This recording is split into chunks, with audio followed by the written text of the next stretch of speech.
La méthode traditionnelle pour déterminer le début du mois de Ramadan repose sur l'observation visuelle du croissant de lune, un processus qui varie d'un pays à l'autre.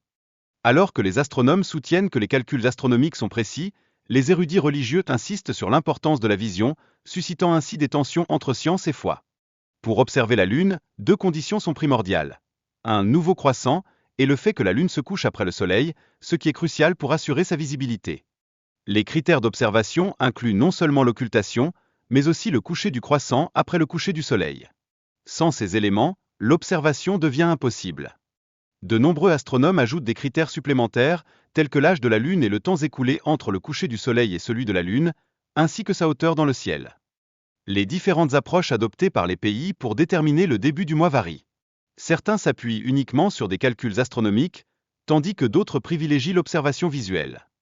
Bien que certains pays appliquent des critères spécifiques pour déterminer le début des mois lunaires, ces critères ne sont pas universels, notamment pour les mois de Ramadan et Shawwal. L'histoire d'un coureur ayant brisé le record du mile illustre parfaitement comment les limites perçues peuvent être dépassées, montrant que les normes évoluent avec le temps. Les critères astronomiques sont vus comme des guides, mais ils ne doivent pas restreindre les possibilités d'observation. L'acceptation d'exceptions est essentielle pour une compréhension élargie. Des outils existent pour calculer la visibilité du croissant lunaire, et ces outils se basent sur des critères astronomiques qui varient selon la localisation géographique.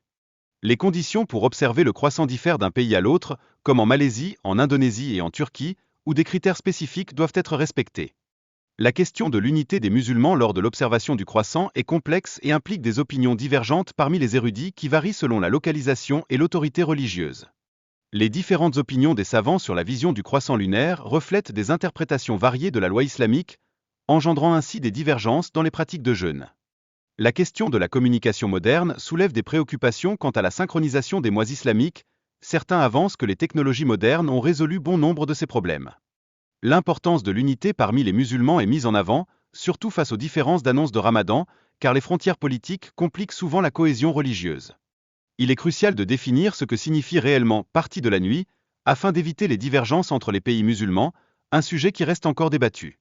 Une proposition consiste à diviser le monde en 4 zones horaires pour synchroniser l'observation du croissant de lune, ce qui pourrait réduire les conflits concernant le début du Ramadan.